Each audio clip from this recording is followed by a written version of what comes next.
Very good afternoon, Janine Perrett. Good to see you. Just you and me this afternoon. That's all we need. Look, the markets today, it's the big story. Obviously, anyone looking at their superannuation balance or any investments they have, be a little worried about what's happening today. We do need to remember that over 12 months, it's still higher than it was 12 months ago, the market. But what did you make, Janine, of today's falls, down 2.9% here? Well, I had a bit of a look at Wall Street as my first thing, and so that was a surprise. 800 points. I mean, that's the fourth biggest fall in terms of numbers, not percentage. That is a serious fall. It was obviously going to have an impact, and all exacerbated. I mean, we talk about the trade wars, but there's been some rather bizarre Donald Trump tweets. I've now got this new theory that he's like a cat with a mouse. If he gets in trouble and the market goes down, which reflects on him personally, he only has to put out a tweet saying, oh, I like China, or we're going to sort the trade, and it goes up. And if he wants to whack him, you do it. And you can just see him playing whack-a-mole, as they call it. He can control whether the markets are going up and down. Now, the bond yield, the inverted bond yield, is obviously an issue separate to that, but it's explain that to us again here, Janine, because inverted bond yield in simple terms. I think everybody's sick of it today, aren't they? In the most simplistic terms, usually you get more money if you invest in the government bonds a long way out, because that's so 10 years rather than 2. Short term's uncertain. Exactly.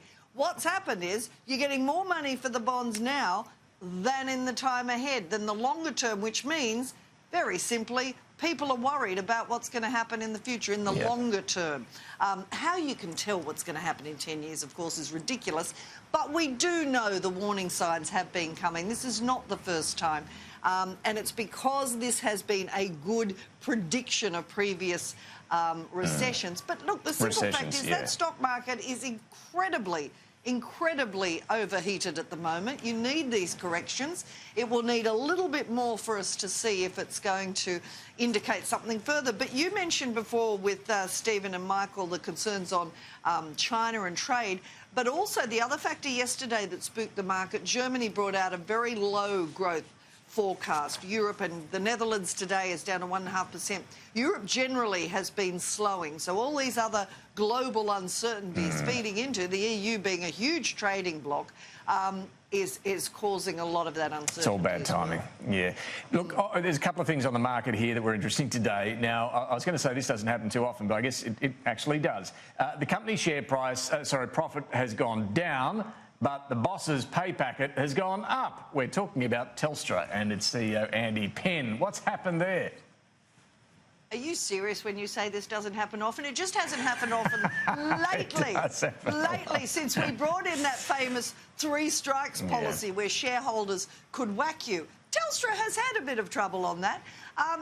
Profit down 40%, but the share price didn't fall down as far as the market, because it's seen in that weird way that shares work, that the hard work was done last year, that this is actually a good thing because he's cost cutting, he's reining it in, he's bringing the numbers down. And what's that done over the past few months? Telstra's share price has risen. What a shock. That correlates to a rise in his bonus, his salary, his package. So there you go. He's back up in the 5 million club. So it is directly tied to the share price. Well, I don't know the exact package on it, but that's what I'm assuming it's based on, because it wasn't based on the results today when they're down 40%, but maybe a 50% increase in the share price. The fact is that this is still really anathema to a lot of shareholders, even though they've seen their shares go up. As we've seen in a falling market, people do not like to hear that CEOs are getting such a big salary boost when they're still suffering. $5 million. No, look, indeed, but also, that goes to the issue of the jobs today, too, that we're going to talk about. I mean, it's that old thing that the more they slash the jobs and keep the costs down, the more the share price goes up, the more his salary goes up. But this feeds into the bigger problem. How do you get unemployment figures down, employment up? That's part of the problem. Well, Telstra's a huge employer. It is a good question. Look, maybe with the interest rate cuts and the tax cuts now flowing through the economy, we will start to see a bit more jobs growth and wage growth going on. But look, we did see jobs growth today in the figures, more than 40,000. I think that's, and the bulk of those, 70-something%, were full-time jobs. That's good. But it's that unemployment rate that remains pretty stubborn there, doesn't it, at 5.2%. And Philip Lowe, the Reserve Bank Governor, has been clear that that needs to be lower if we're going to see some wage growth. Yeah, I mean, that is the thing. It is just not budging. Now, to be honest, we've had 2 rate cuts over a number of months. It's not budging. I'm not sure another 0.25% is going to make much difference. I mean, the US, even with the low unemployment rate that you were talking about before, I mean, Donald Trump's been tweeting vicious tweets about his Federal Reserve chief, wanting him to slash his interest rates with a different problem.